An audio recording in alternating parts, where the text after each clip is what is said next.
आधुनिक होती जा रही मानव सभ्यता की एक बड़ी समस्या यह है कि वह कई तरह का कचरा पैदा कर रही है। यह कचरा वैचारिक भी है और भौतिक भी। वैचारिक कचरे की असंख्य मिसालें सोशल मीडिया से लेकर इलेक्ट्रॉनिक मीडिया पर हर वक्त मिलती रहती है।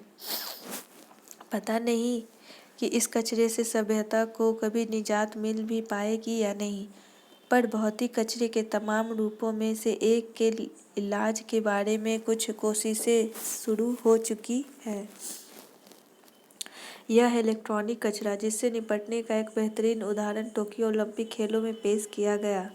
ओलंपिक में विजेता खिलाड़ियों को जो पदक दिए गए वे सभी कबाड़ हो चुके मोबाइल और लैपटॉप से बने थे। सोने, चांदी और कांसे के ऐसे करीब 5,000 पदक बनाए गए जो 339 खिलाड़ियों व टीमों को दिए गए। ये मोबाइल फ़ोन और लैपटॉप जापानियों से टोक्यो मेडल प्रोजेक्ट के तहत जमा किए गए थे। सिर्फ मेडल ही नहीं बल्कि ओलंपिक की मशाल भी उस एल्युमिनियम के ऐसे कबाड़ से बनाई गई जिसका इस्तेमाल 2011 में जापान में आए भूकंप के दौरान अस्थायी घरों को बनाने में हुआ था। ओलंपिक के आयोजन से करीब 4 साल पहले वर्ष 2017 में शुरू किए गए टोक्यो मेडल प्रोजेक्ट में जापान के 90% शहरों में 80 टन वजन के करीब हजारों पुराने स्मार्टफोन और लैपटॉप जमा किए थे।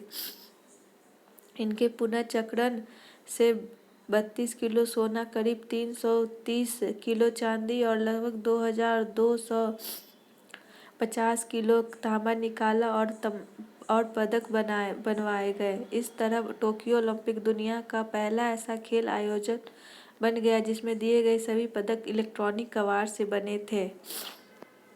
हालांकि इससे पहले भी छिटपुट स्तर पर ऐसे प्रयोग हुए हैं। साल 2016 में रियो ओलंपिक में 30% सोने और चांदी के पदकों में कबाड़ हो चुकी कारों से निकली सामग्री का इस्तेमाल हुआ था।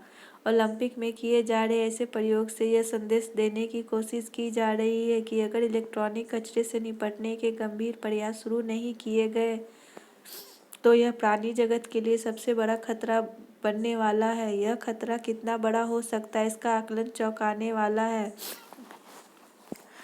एक आकलन में बताया गया कि वर्ष 2019 में विश्व स्तर पर रिकॉर्ड 5 करोड़ 36 लाख टन कचरा पैदा हुआ, जो क्वीन मैरी 2 जैसे आकार वाले 350 क्रूज जहाज़ों के वजन के बराबर है।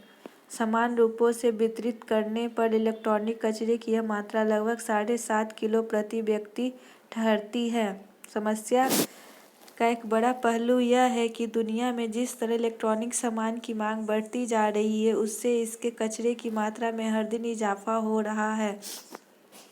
खास तौर से स्मार्टफोन बड़ी मुसीबत साबित हो रहे हैं। हालात ये है कि दुनिया में मोबाइल फ़ोनों की संख्या इंसानी आबादी से ज़्यादा हो चुकी है। भारत, चीन, इंडोनेशिया, अमेरिका आदि देशों में स्मार्टफोनों की संख्या तेज़ी से बढ़ रही है। कोरोना काल में तो स्मार्टफोन, टैबलेट और लैपटॉप की मांग ऑनलाइन पढ़ाई जैसी व्यवस्थाओं के कारण और भी बढ़ी है। इसके अलावा इनके नए संस्करणों के प्रति लोगों की चाहत ने भी मुश्किल खड़ी कर दी है। लोग कुछ ही महीने में गैजेट बदलते रहते हैं। बाजार में स्मार्टफोन का नया मॉडल आते ही पुराना मोबाइल कबाड़ में फेंक देते हैं और नया ले लेते हैं। इस मामले में चीन और भारत विशेष रूप से उल्लेखनीय हैं, जहां हर मुल्क में 1.5 अरब से ज़्यादा आबादी के पास मोबाइल फ़ोन है। भारत ने 4 साल पहले 2017 में 1 अरब मोबाइल धारकों का आंकड़ा छुआ था, जबकि चीन यह आंकड़ा वर्ष 2012 में ही पार कर चुका है।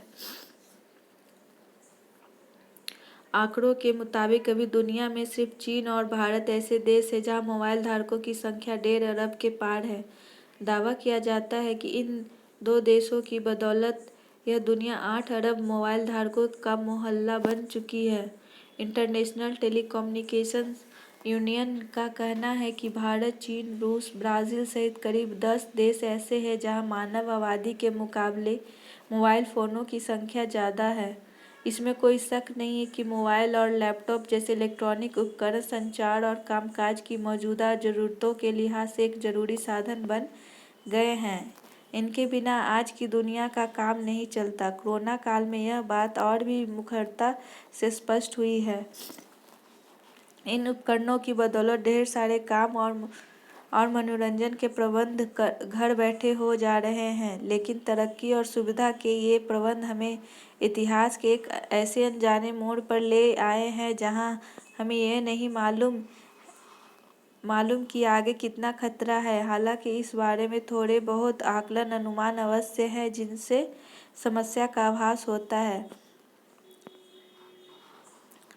जैसे 8 साल पहले 2013 में institute of technical education and research द्वारा management and handling of E waste विषय पर आयोजित सेमिनार में पर्यावरण एवं वन मंत्रालय ने विज्ञानियों ने एक आकलन करके बताया था कि भारत हर साल 8 लाख टन इलेक्ट्रॉनिक कचरा पैदा कर रहा है। इस कचरे में देश के 65 शहरों का योगदान है, पर सबसे ज़्यादा ई-कबाड़ देश की वाणिज्यिक राजधानी मुंबई में पैदा हो रहा है। दुनिया के कुछ दूसरे शहरों की तुलना में भारतीय शहर थोड़ा पीछे हो सकते, लेकिन यह कोई संतोष की बात नहीं है।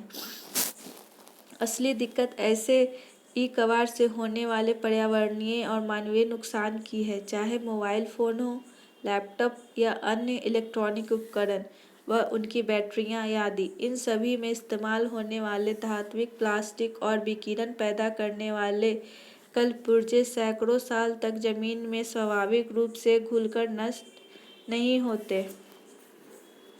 अंदाजा सिर्फ इससे लगा ले कि एक मोबाइल फ़ोन की बैटरी ही 6 लाख लीटर पानी दूषित कर सकती है। इसके अलावा एक पर्सनल कंप्यूटर में 3.8 पाउंड घातक सीसा और फास्फोरस, कैडमियम व मरकरी जैसे तत्व होते हैं जो जलाए जाने पर सीधे वातावरण में घुलते हैं और विषैले प्रभाव उत्पन्न करते हैं। कंप्यूटरों के स्क्रीन के रूप में इस्तेमाल होने वाली कैथोड रे पिक्चर ट्यूब जिस मात्रा में सीसा पर्यावरण में छोड़ती है वह भी काफ़ी नुकसानदेह होती है। कचरे में पहुंचने वाली ये सारी चीज़ें अंततः इंसानों और अन्य जीवों में कैंसर जैसी कई गंभीर बीमारियां पैदा करती हैं। देश के कई इलाकों में विदेशों से ई-कचरा मंगाकर उनसे उपयोगी चीज़ें निकालने का कारोबार भी बड़े पैमाने पर हो रहा है। यह हमारे लिए भविष्य का कम बड़ा संकट नहीं है। पुराने लैपटॉप, डेस्कटॉप, मोबाइल फ़ोन, बैटरियां, कंडेंसर और सीडी व फैक्स मशीनों को रसायनों में डुबोकर उनसे थोड़ी बहुत मात्रा में सोना, चांदी, प्लेटिनम आदि धातुओं को निकालने की कोशिश हमारे पानी और जमीनों को प्रदूषित कर रही है। यह कोशिश परोक्ष रूप से जानलेवा ही साबित होती है। विकसित देशों में तो अब यह समझ बन गई है कि वे किसी भी तरह का प्रदूषण अपने यहाँ पैदा नहीं होने देंगे। इलेक्ट्रॉनिक कबाड़ को लेकर वहाँ ठोस नीतियाँ अपनाई जा रही हैं, पर भारत जैसे देशों की समस्या यह है कि यहाँ न तो जनता के स्तर पर कोई ऐसी जागरूकता है और न सरकारों को इसकी चिंता है। तकनीक के गुलाम होने के साथ साथ हम पर्यावरण और सेहत की बलि लेने वाले इलेक्ट्रॉनिक कचरे की तरफ अगर आज निगाह नहीं डालेंगे तो भविष्य में आने वाली मुसीबतों से पार पाना आसान नहीं होगा।